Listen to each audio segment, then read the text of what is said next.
Guys, ito yung ating inakay, oh. Wala, na-abandon ng ating mga anak. Ang ating mga inakay. Ito pa yung isa. Oh. Dalawa sila. 7 days old na sila. So, ganito na lang gagawin nating pagpapakain sa kanila.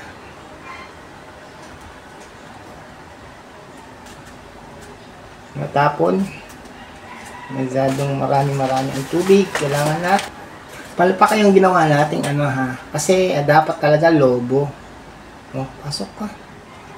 Kain. Nag-ano yung ating tubig. Sobrang dami ng tubig nga. Pakainin natin ang ating abandoned pigeon ng kanilang breeders. Ayan.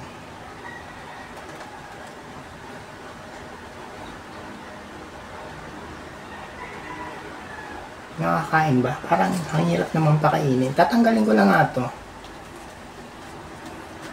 Kasi kailangan rubber yung takip niya, yung lobo. Siguro igaganito na lang natin, no. Para mapakain natin sila. Yan.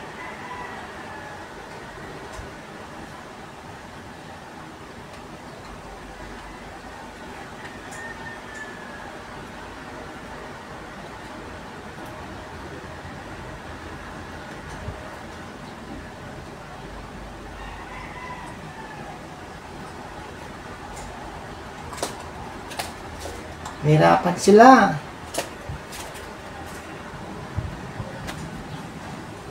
Ano ba dapat nating gawin? Ha?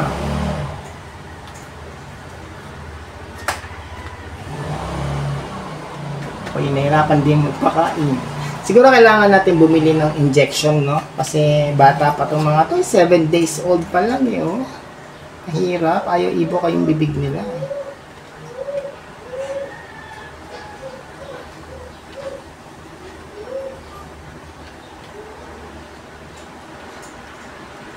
Oh.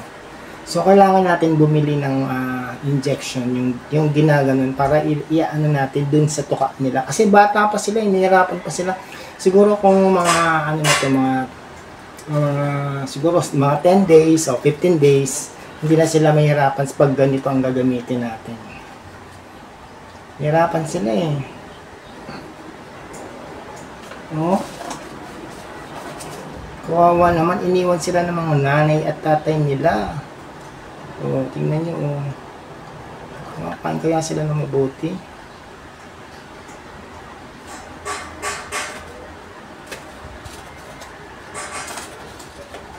O, nahirapan. Nahirapan ang ating mga babies.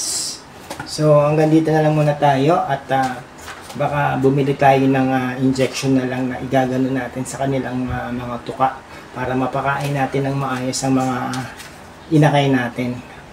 Pasensya na kayo at medyo tayo pumalpak dahil newbie lang tayo. So, newbie lang muna tayo. Newbie tayo sa pag-aalaga nitong mga ano natin.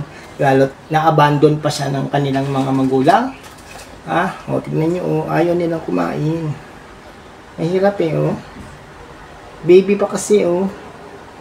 Kailangan talaga, siguro drops o kaya yung injection talaga igaganon natin sa kanila. So, dito lang tayo magtatapos at maraming salamat sa inyong panonood. Sana po mag-subscribe kayo. At sa mga nakakaalam, turuan niyo po ako kung paano gagawin natin dito sa ating mga inakay. Kung paano natin sila buhayin ng maayos para naman lumaki sila. Kasi kawawa naman eh, inabandon sila ng kanilang mga mama at papa. Ang sabay yung mga mga breeders eh, iniwan sila. Sige po, salamat.